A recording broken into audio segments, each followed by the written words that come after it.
혹시 여러분은 내가 인생 끝날 때에 우리 자녀들에게 난 이런 유언 남기고 싶어, 그런 생각해 보셨나요? 오늘 자녀 축복 주일에 아버지 다윗이 아들 솔로몬에게 남긴 그 유언을 우리가 함께 살펴보면서 우리도 그러면 자녀들에게 어떤 유언을, 어떤 유산을 남길 것인가 함께 생각하며 주님의 음성을 듣는 시간이 되시기 바랍니다. 2절의 말씀 오늘 중요하니까 같이 다시 한번 봅니다. 시작. 내가 이제 세상 모든 사람이 가는 길로 가게 되었노니 너는 힘써 대장부가 되고. 아멘. 여러분, 세상 모든 사람들이 가는 길이 뭐예요? 그건 다른 말로 1절에서 말한 죽을 날이 임박함이라고 하는 같은 말이지 않습니까? 세상 모든 사람들이 가는 길이 죽음이라고 하는.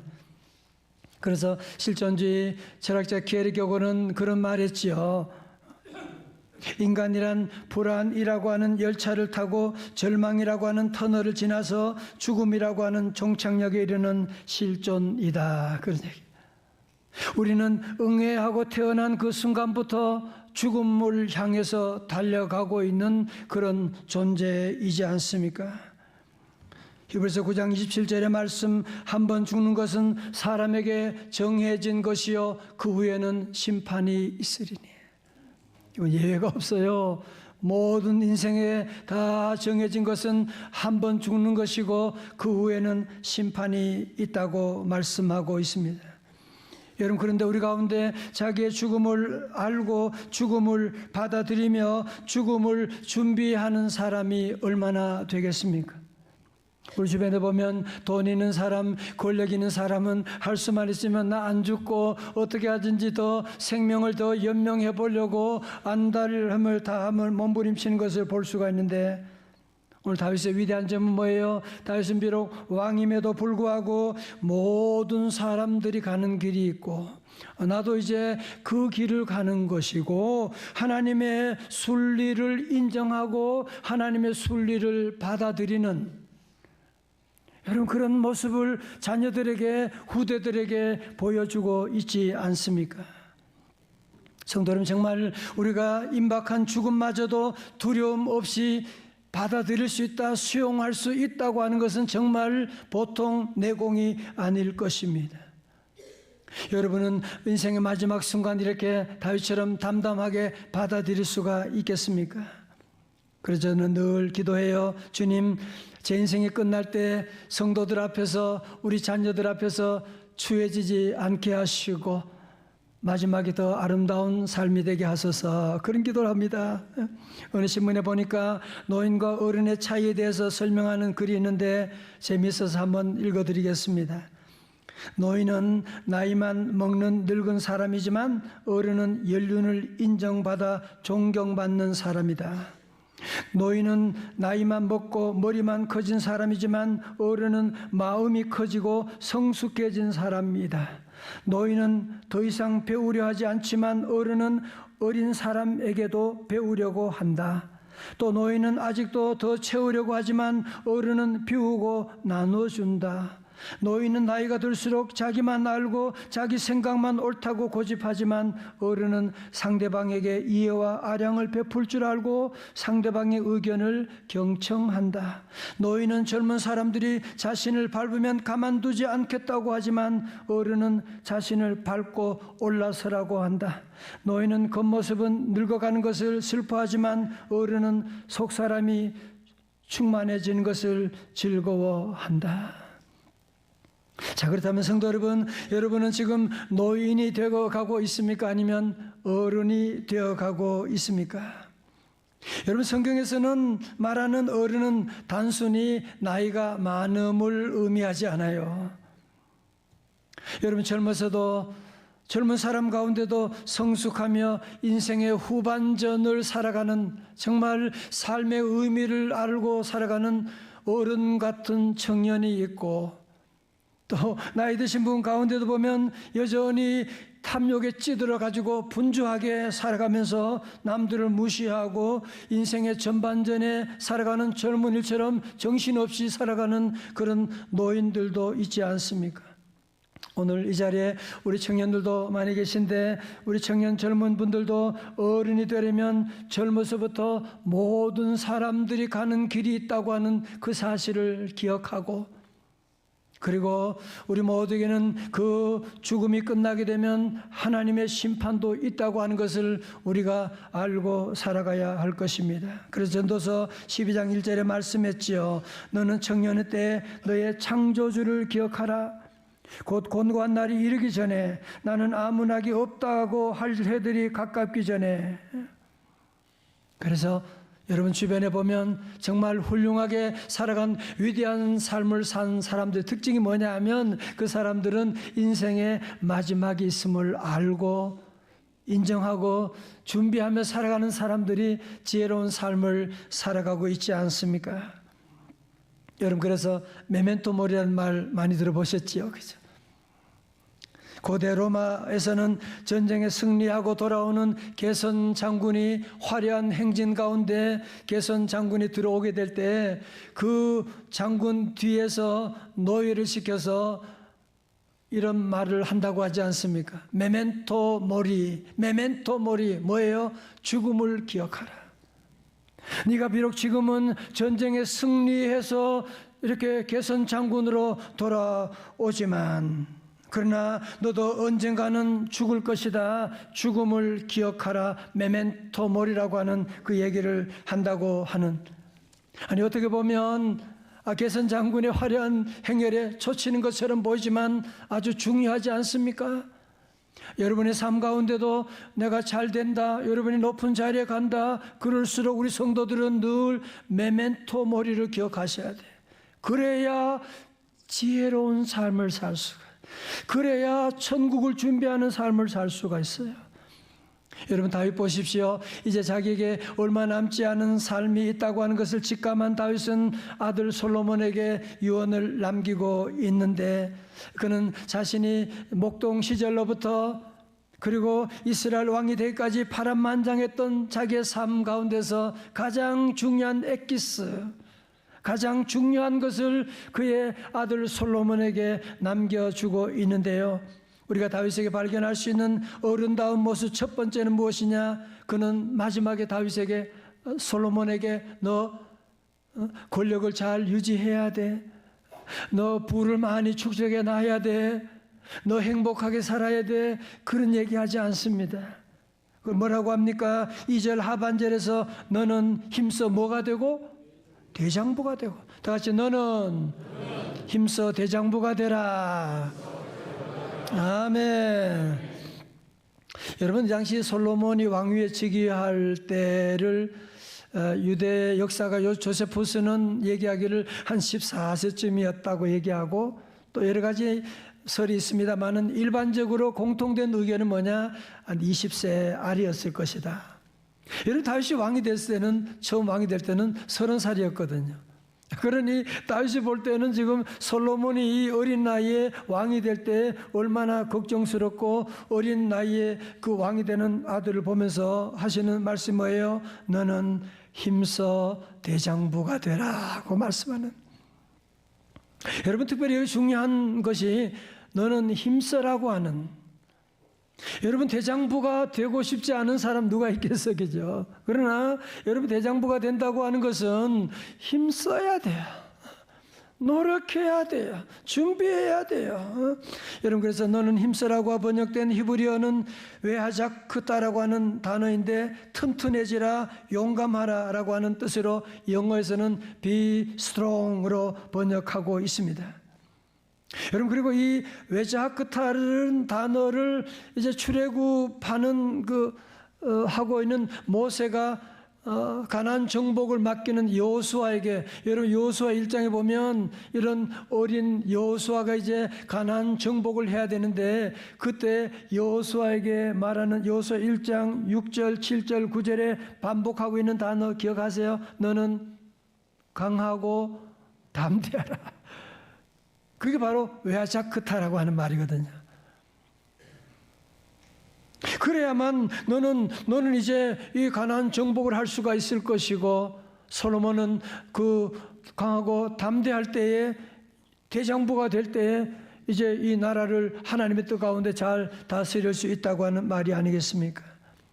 어제 새벽 기도, 여러분 우리 성도들 새벽 기도 꼭 나오고 토요일은 더 꼭 나오셔야 돼요. 새벽에 주신 하나님 말씀 바울이 기도하면서 에베소 3장 16절에 그런 기도를 드렸어요. 우리 찬양대 한번 읽어주실까요? 찬양대 준비 시작. 그 영광의 풍성함을 따라 그의 성령으로 말미암아 너희 속사람을 능력으로 강건하게 하시오며 아멘. 힘써 대장부가 되는 것은 다른 말로 하면 사도 바울이 기도로 한다면 성령으로 속사람을 강건하게 하는 것이다. 그렇죠? 여러분 주변에도 보면 그 사람은 너무 이뻐, 아이돌이야, 공부도 잘해. 그런데 속사람이 약한 사람이야. 아무것도 아닌 일에 그냥 무너져가지고 그냥 죽어버리겠다고 그만두겠다고 사표 쓰겠다고 그런 사람들이. 그래서 우리는 여러분 기도하셔야 돼. 우리 자신을 위해 기도하지만 우리 자녀들, 우리 다음 세대를 위해서 여러분이 기도하면서 주여 무엇보다도 저가 힘써 대장부가 되게 하여 주옵소서. 주여 우리 사랑하는 자녀들, 손주들이 더욱더 성령으로 말미암아 뭐가 강건해요? 속사람이 강건하게 하여 주옵소서. 사울이 그를 죽이려고 달려들지만 그 어려운 가운데도 늘 자기와 싸움에서 승리할 수가 있게 되고, 여러분 무엇보다 그는 그저 다윗에게 솔로몬에게 잔소리하는 그런 차원이 아니고 먼저 그는 자신이 그런 대장부가 되고 먼저 자신이 말씀의 길을 걸어가려고 몸부림치지 않았습니까? 여러분 시편의 말씀, 다윗은 시편의 한 단어로 요약하란 뭐예요? 말씀. 다윗의 시편은 모든 구절마다 말씀이 있고, 자 우리 대표적인 한 구절 볼까요? 시편 16편 18절의 말씀 시작. 내가 여호와를 항상 내 앞에 모시며 그가 내 우편에 계심으로 내가 요동치 아니하리로다. 아멘. 내가 여호와를 항상 내 앞에 모시며. 여러분 다윗이 성공하게 된, 다윗이 축복받은, 다윗 자녀가 잘 되는 비결이 어디 있는지 아세요? 이 구절에 있는 거예요. 다윗은 항상 여호와를 내 앞에 모시고 나는 그 뒤를 따라가는. 그러니까 뭐예요? 요동치 아니하리로다 말씀하고 있죠. 최근 통계에 의하면 우리나라 크리스천 대학생들 많지도 않은데 그 대학생들 가운데 42%가 나는 예수님을 믿지만 교회는 안 나가. 42%가 가난한 성도라고 해요. 너무너무 가슴이 아파요. 여러분 왜 그래요? 우리 기성세대들, 저와 여러분의 책임이 없는 겁니까? 우리가 자녀들에게 바른 말 하면서 부모는 바른 길로 가지 않으면서 교회에서와 집에서와 행동이 말하는 것이 다르는 외식하는 그런 모습 볼 때, 목사님은 설교하는 것하고 행동이 다른 것 볼 때 우리 자녀들, 청년들이 시험 들게 되고 교회를, 나는 하나님 믿지만 교회는 안 나가, 그런 일이 일어나는 것 아니겠습니까? 여러분 그래서 우리 성도들은 정말 뼛속 깊이 기억해야 되는 성경 구절이 하나 있는데요. 사도 바울이 고린도전서 11장 1절에서 그런 말합니다. 너희는 나를 본받으라고 얘기하면서 그는 이 말을 하기 전에 대단한 전제가 하나 있어요. 여러분 그게 뭐예요? 내가 그리스도를 본받는 자 된 것 같이.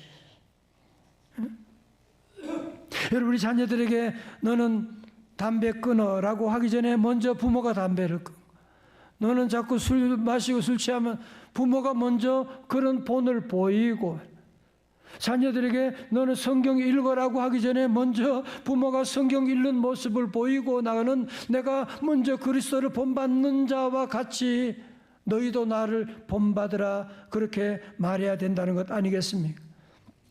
여러분 그러므로 우리 성도들은 너희들은 나를 본받으라가 아니에요. 우린 자녀들에게 잔소리하고 그러라는 것이 아니에요. 우리는 먼저 자녀들에게 주님을 본받는 모습을 보여주어야 된다고 하는 것이거든요.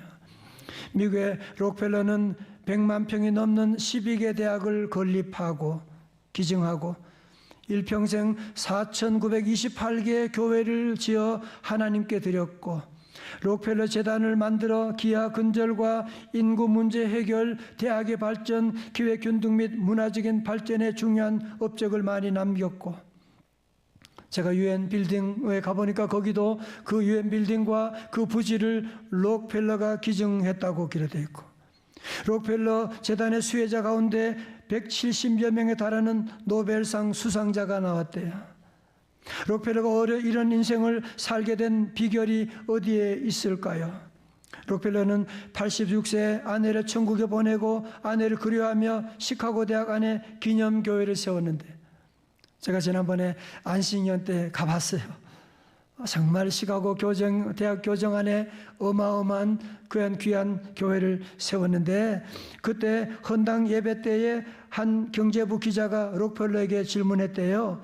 36년 동안 세계 제1의 부자가 된 비결이 뭡니까? 그때 그는 말합니다. 어머니 아버지로부터 유산을 물려받았습니다. 기자가 깜짝 놀라서, 아니 부모님은 부자가 아닌 줄로 알고 있는데요. 그러자 록펠러는 웃으면서, 예, 우리 부모는 가난하게 사는 농부였지만 나에게 세계 제일 부자가 될 수밖에 없는 엄청난 유산을 물려주었어요. 그것이 바로 하나님을 의지하는 신앙입니다. 내가 8살 때에 주일학교 가는데 어머님께서 내 손에 일주일 용돈 20센트를 주면서, 내가 너무너무 좋아하니까 어머님께서 너 그거 20센트 다 쓰면 안 되고 20센트의 10분의 1은 반드시 하나님께 드려야 돼 라고 하는 어머님의 신신당부를 듣고서 그의 삶에 이정표가 세워지는 거예요. 아, 10분의 1은 하나님 주는 거, 하나님께 바치는 거구나. 무슨 말이에요? 어머니가 어린 아이의 삶의 인생의 중심을 잡아주었다는 거 아닙니까? 록펠러는 어린 시절 신앙심이 투철한 어머니로부터 가르침을 받았는데, 그 중에 어머니의 3가지 유산을 그가 받으면 그것으로 말미암아 그가 대사업가로 성공한 비결이라고 하는데요. 사랑하는 성도 여러분, 오늘 정말 극히 어려운 시대 가운데 나보다 우리 자녀들이 잘 돼야 되는데, 다같이 아멘. 여러분도 한번 메모해서 우리 자녀들 다음 세대에게 한번 이런 3가지 유산을 물려주지 않겠습니까? 첫 번째로, 어머니는 남기신 유산은 너는 반드시 11조 생활을 해야 돼. 그래서 우리 교회도 교회학교 주보 보시면 아시지만 어린 자녀들 가운데 11조 하는 자녀들, 여러분 제가 책임질 거예요. 여러분 자녀 가운데 11조 하는데 나중에 거린이 됐다, 빌어먹는 사람이 됐다, 제가 책임질게요. 여러분 어디 있든지 절대로 이것은 제가 책임지는 것이 아니라 하나님의 약속의 말씀이거든요. 두 번째, 어머님은 말씀하셨대요. 교회 가면 맨 앞자리에 앉아서 예배를 드려라. 물론 뒷자리에 앉은 분도 계시지만 늘 마음은 늘 앞에 가서, 왜 그러냐? 목사님의 설교 말씀에 더 많은 은혜를 담을 수 있다고 하면서 늘 앞자리로 앉으라고 얘기하고, 세 번째 유산은 교회 일에 순종하고 목사님의 마음을 아프게 하지 말라는 어머님의 가르침. 제가 오늘 이 얘기를 할까 말까 망설였어요.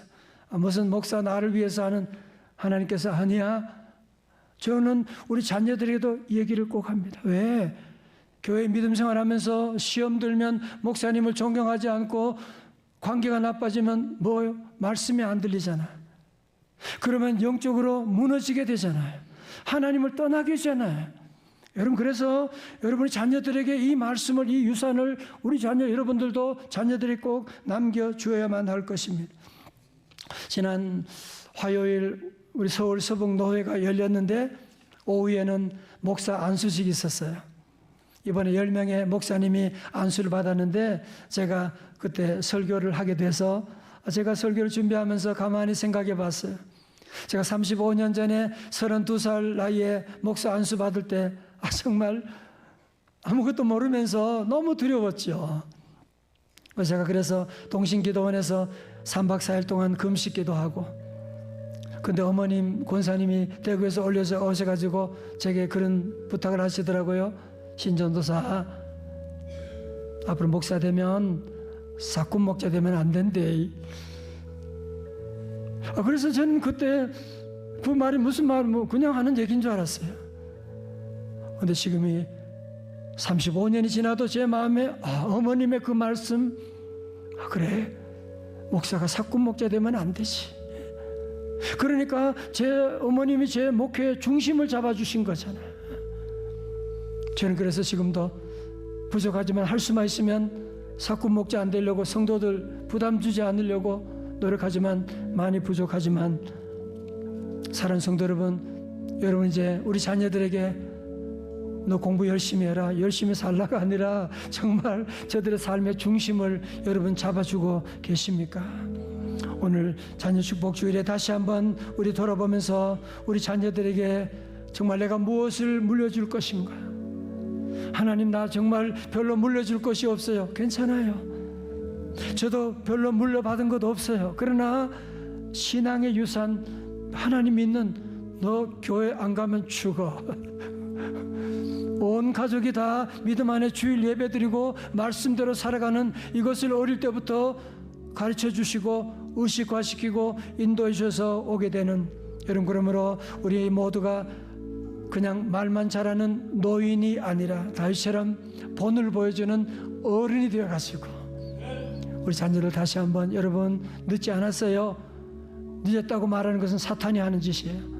지금이라도 우리 자녀들에게 다시 한번, 여러분이 다른 너무 공부 잘해라, 돈 많이 벌어라, 그거는 결과예요. 우리는 뭐 해야 돼요? 너는 힘써 대장부가 되라. 하나님, 우리 자녀들, 우리 손주들 성령으로 속사람을 강건하게 하여 주옵시고, 또한 우리 기도할 것이 뭐예요? 하나님, 저들 인생 사는 동안에 중심 잡게 하여 주시고, 자꾸 여기저기 휩쓸려 다니지 아니하고, 누가 뭐 돈 된다 그러면 거기에 투자하고 노름에 빠져 중심을 잡아 주어야 돼요. 너는 하나님의 말씀, 율법, 계명, 증거를 늘 따라가고 이 말씀 지켜야 돼. 그러면 어떻게 해요? 그렇게 살면 결과가 뭐예요? 네가 무엇을 하든지, 네가 어디를 가든지 어떻게 된다고요? 형통하게 된다. 다시 한번 우리 모든 성도들, 우리 자녀들의 말 삶 가운데 중심, 홀리 바이블, 성경 말씀을 여러분이 다시 한번 세워주고 우리 위해서 함께 기도하고 신앙의 본을 보여줌으로 말미암아 우리 명성제일교회 성도들, 자녀들 가운데 우리 교회와 민족과 세계를 위해 쓰임받는 귀한 다윗 같은 그 이상의 귀한 인물들이 배출될 수 있기를 주님의 이름으로 축원합니다. 축원합니다.